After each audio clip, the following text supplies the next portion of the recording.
Par ta mort, tu nous relèves, par ta résurrection, tu nous délies. Au nom du Père, et du Fils, et du Saint-Esprit. Amen. Bienvenue, chers amis, dans le quotidien Jésus 141. Nous sommes aujourd'hui 5e dimanche de Carême, et nous allons méditer sur la mort et la résurrection de Lazare, ami de notre Seigneur Jésus-Christ.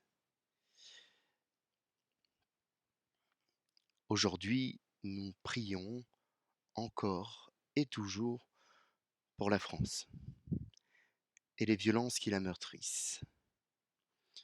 Violences dans les rues, violences dans les affrontements, violences politiques, violences verbales. Rien dans la violence ne peut nous sauver. Rien dans la violence ne peut nous aider. Oui, espérons et bénissons le Seigneur, il est bon, éternel est son amour, en lui rien n'est impossible. Seigneur, prends pitié. Ô Christ, prends pitié. Seigneur, prends pitié. Aujourd'hui, la liturgie de ce temps de Carême nous donne de méditer sur la mort de Lazare, ami de Jésus, et sur sa résurrection après 4 jours de décomposition. Il s'agit bien là plus que d'un énième miracle du Christ, mais d'une catéchèse de la vie, de la mort, de la résurrection. Bons ou mauvais, nous serons tous ressuscités, et nous serons jugés sur nos actes et sur notre foi, pour les ténèbres ou le royaume des cieux. À plusieurs reprises, et c'est sa marque, Jésus dit que Lazare dort, qu'il est endormi. Nous autres, dans nos vies, combien de fois sommes-nous endormis, comme dans une léthargie profonde, acceptant les choses qui arrivent sans bouger? Si Jésus réveille Lazare en le ressuscitant, Jésus nous réveille aussi, si nous voulons bien le laisser faire. En regardant notre pays, malgré son apparente ébullition, je pense qu'il est encore endormi. Les manifestations honteuses de violence ne sont pas des démonstrations de réveil, bien loin de là. Ce sont des soubresauts de pénombre et de ténèbres, des oripeaux loin de nous aveugler, qui, en revanche, sapent le travail de ceux qui, dans le calme et la sécurité, se sont exprimés dans le droit et l'ordre républicain. Le réveil auquel j'appelle est celui de la foi. Nous avons besoin de reprendre de la foi, de la confiance, de ne pas voir l'avenir comme une tragédie, la vie comme un trouble démographique. Dieu aurait-il créé un monde incapable d'accueillir toutes ces créatures? Il n'y a pas de sens à cela. Nous ne trouverons pas dans l'incapacité humaine ce dont nous avons besoin, mais le Christ, lui, en nous réveillant, peut nous sauver. Que Dieu nous entende. La liturgie du jour nous donne de méditer sur les propos du prophète Ézéchiel qui prophétise ainsi: Ainsi parle le Seigneur Dieu, je vais ouvrir vos tombeaux et je vous en ferai remonter. J'ai parlé et je le ferai. Il y a une certitude que nous retrouvons aussi dans le psaume 129 que l'on chante souvent le soir au complis. Des profondeurs, je crie vers toi, Seigneur, Seigneur, écoute mon appel, que ton oreille se fasse attentive au cri de ma prière. Mais près de toi se trouve le pardon. Et ces deux versets que j'aime beaucoup. Mon âme attend le Seigneur plus qu'un plein veilleur ne guette l'aurore. Oui, près du Seigneur, mon âme attend le Seigneur plus qu'un veilleur ne guette l'aurore. Il y a là quelque chose de très fort et je pense que pour ceux qui ont travaillé la nuit savent ce que c'est que d'attendre l'aurore, c'est-à-dire le moment où on va pouvoir aller se coucher, là où ceux qui commencent à travailler arrivent. Dans l'épître, dans son épître aux Romains, Paul nous rappelle que nous ne sommes pas sous l'emprise de la chair, mais de l'esprit qui vient habiter en nous. Et c'est très important d'entendre cela. Aujourd'hui donc, nous lisons dans l'évangile de notre Seigneur Jésus-Christ selon saint Jean au chapitre 11. En ces temps-là, il y avait quelqu'un de malade, Lazare, de Béthanie, le village de Marie et de Marthe, sa sœur. Or, Marie était celle qui répandit du parfum sur le Seigneur et lui essuia les pieds avec ses cheveux. C'était son frère Lazare qui était malade. Donc les deux sœurs envoyèrent dire à Jésus, Seigneur, celui que tu aimes est malade.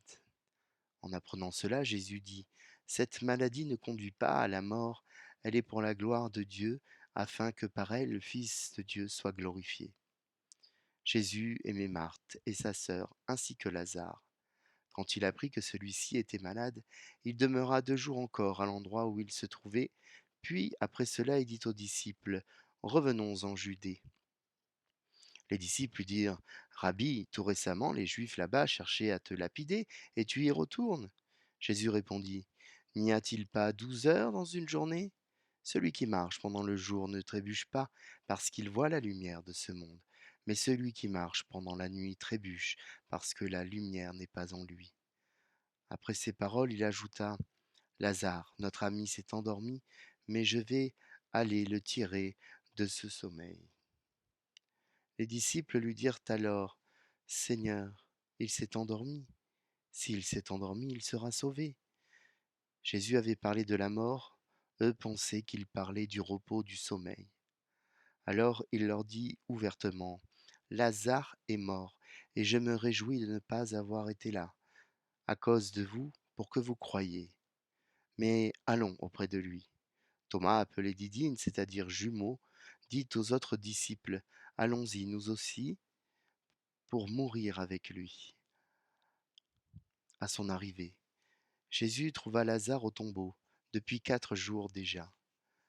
Comme Béthanie était tout près de Jérusalem, à une distance de 15 stades, c'est-à-dire une demi-heure de marche environ, beaucoup de Juifs étaient venus réconforter Marthe et Marie au sujet de leur frère. Lorsque Marthe apprit l'arrivée de Jésus, elle partit à sa rencontre, tandis que Marie restait assise à la maison. Marthe dit à Jésus, Seigneur, si tu avais été ici, mon frère ne serait pas mort. Mais maintenant encore je le sais, tout ce que tu demanderas à Dieu, Dieu te l'accordera. Jésus lui dit, ton frère ressuscitera. Marthe reprit, je sais qu'il ressuscitera à la résurrection, au dernier jour. Jésus lui dit, moi, je suis la résurrection et la vie. Celui qui croit en moi, même s'il meurt, vivra. Quiconque vit et croit en moi ne mourra jamais. Crois-tu cela? Elle répondit, oui, Seigneur, je le crois. Tu es le Christ, le Fils de Dieu, tu es celui qui vient dans le monde. Ayant dit cela, elle partit appeler sa sœur Marie et lui dit tout bas, le Maître est là, il t'appelle. Marie, dès qu'elle l'entendit, se leva rapidement et alla rejoindre Jésus. Il n'était pas encore entré dans le village, mais il se trouvait toujours à l'endroit où Marthe l'avait rencontré. Les Juifs qui étaient à la maison avec Marie et la réconfortaient, la voyant se lever et sortir si vite, la suivirent. Ils pensaient qu'elle allait au tombeau pour y pleurer. Marie arriva à l'endroit où se trouvait Jésus. Dès qu'elle le vit, elle se jeta à ses pieds et lui dit, Seigneur, si tu avais été ici, mon frère ne serait pas mort. Quand il vit qu'elle pleurait, et que les Juifs venus avec elle pleuraient aussi. Jésus, en son esprit, fut saisi d'émotion. Il fut bouleversé et il demanda: Où l'avez-vous déposé? Et il répondit: Seigneur, viens et vois. Alors Jésus se mit à pleurer. Les Juifs disaient: Voyez comme il aimait. Mais certains d'entre eux dirent: Lui qui a ouvert les yeux de l'aveugle, ne pouvait pas ont-il empêché Lazare de mourir? Jésus, repris par l'émotion, arriva au tombeau. C'était une grotte fermée par une pierre. Jésus dit: Enlevez la pierre. Marthe, la sœur du défunt, lui dit: Seigneur, il sent déjà, c'est le 4e jour qu'il est là. Alors Jésus dit à Marthe: Ne t'ai-je pas dit, si tu crois, tu verras la gloire de Dieu. On enleva donc la pierre.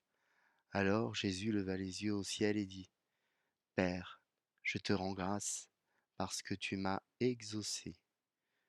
Je le savais bien, moi, que tu m'exauces toujours, mais je le dis à cause de la foule qui m'entoure, afin qu'ils croient que c'est toi qui m'as envoyé.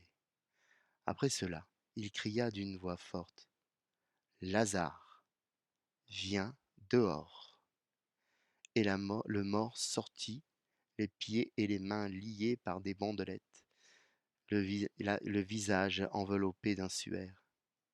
Jésus leur dit: Déliez-le et laissez-le aller. Beaucoup de Juifs qui étaient venus auprès de Marie et avaient donc vu ce que Jésus avait fait crurent en lui. Nous acclamons ta parole. Louange à toi, Seigneur Jésus.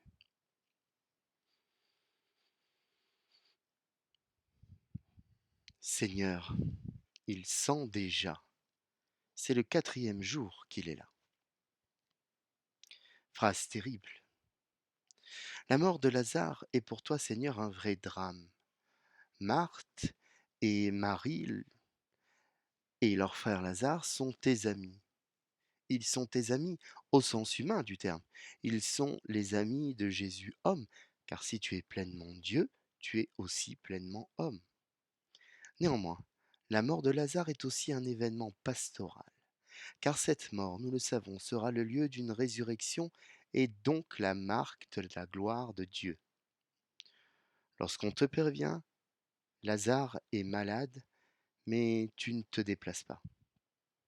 Tu sais que l'heure n'est pas venue. Tu sais qu'il te faut attendre malgré ta peine, car Lazare sera pour toi un témoignage. Tes disciples ne te comprennent pas comme souvent, puis finalement, tu te décides, prenant de grands risques, car en Judée, on veut ta mort, on fomente pour te tuer. Mais l'heure n'est pas venue, tu le sais, l'heure n'est pas venue, le Père est avec toi, l'heure n'est pas venue, tu ne donnes pas encore ton corps. Lorsque tu arrives, Marthe te rejoint, puis Marie, et tu pleures. Oui, tu pleures. Cela est assez rare pour le souligner. Tu pleures, ton esprit est troublé. Lorsque tu pleures, c'est Dieu qui pleure. Et combien de fois Dieu n'a-t-il pas pleuré? Combien de fois Dieu n'a-t-il pas pleuré? Dieu n'a-t-il pas pleuré dans les tranchées de la Grande Guerre, dans les camps de la mort de la Seconde Guerre mondiale lors de l'extermination des Juifs? Dieu n'a-t-il pas pleuré dans les goulags, au Rwanda, en Yougoslavie? Dieu n'a-t-il pas pleuré lors des tueries, des attentats au Bataclan, sur la promenade des Anglais à Notre-Dame de Nice? Dieu n'a-t-il pas pleuré lorsque les moines de Tibérine ont été mis à mort? Oui, tu as pleuré, Seigneur. À ceux qui se demandent où tu étais à ces moments si durs, je réponds sans aucun doute: Toi, Seigneur, tu étais là, au milieu des pauvres, des persécutés, les prenant dans tes bras et pleurant des larmes de sang et des larmes de résurrection. Tu pleures, Lazare, ton ami, mais tu sais, toi, tu sais que ce n'est que passager, un cadavre. Au bout de 4 jours, ça pue. Je connais cette odeur, Seigneur, je la connais que trop bien. Au bout de 4 jours, les choses sont gâtées, fichues. On dit dans le milieu de la santé qu'un arrêt cardiaque doit être pris en charge dans les 5 premières minutes. Massé dans les 5 premières minutes, quelqu'un qui vient de subir un arrêt cardiaque est essentiel pour sa survie. Alors 4 jours. Pourtant tu répètes cela. Lazare est endormi et tu vas le réveiller. On pense que c'est une façon d'amoindrir la gravité. Et pourtant là, c'est Jésus, pleinement Dieu, qui parle. Car qu'est pour toi la mort, sinon un endormissement dans l'attente de la résurrection? Il n'y a besoin d'aucun cinéma. Il suffit de faire ouvrir le tombeau, de demander à Lazare de sortir, et il sort lié par ses bandes d'embaumement. Déliez-le et laissez-le aller. Tel est ton ordre. Tels sont tes mots. Et ces mots, nous devons les prendre pour nous qui lions les autres à nous, qui les aliénons pour ne pas les perdre, pour toujours les avoir sans accepter la vérité de la vanité des choses et la liberté de chaque âme qui ne peut appartenir qu'à Dieu seul. Nous devons délier les liens dont nous sommes responsables et coupables.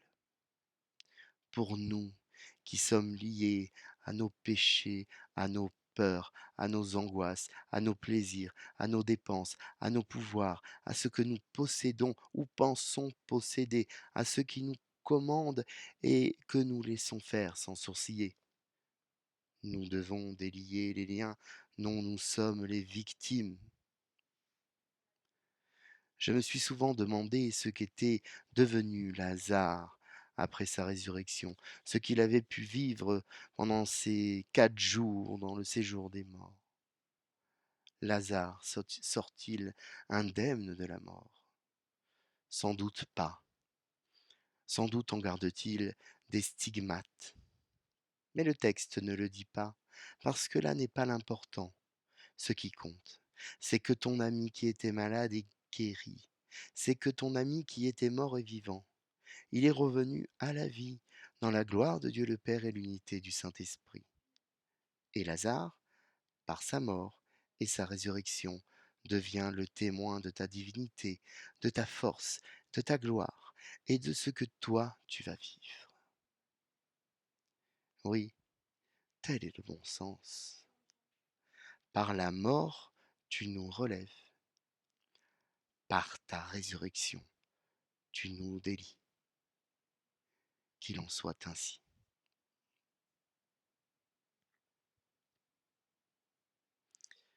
Frères et sœurs, je vous engage aujourd'hui à lire la méditation très intéressante de notre frère Joseph. Il nous livre aujourd'hui une méditation sur le travail, en lien évidemment avec l'actualité. Et je dois dire que je trouve ces mots comme bien souvent très inspirés et très éclairants. Alors je vous invite vraiment à aller lire les mots de notre ami et frère priant Joseph, qui est animateur de cette communauté avec moi. Prions.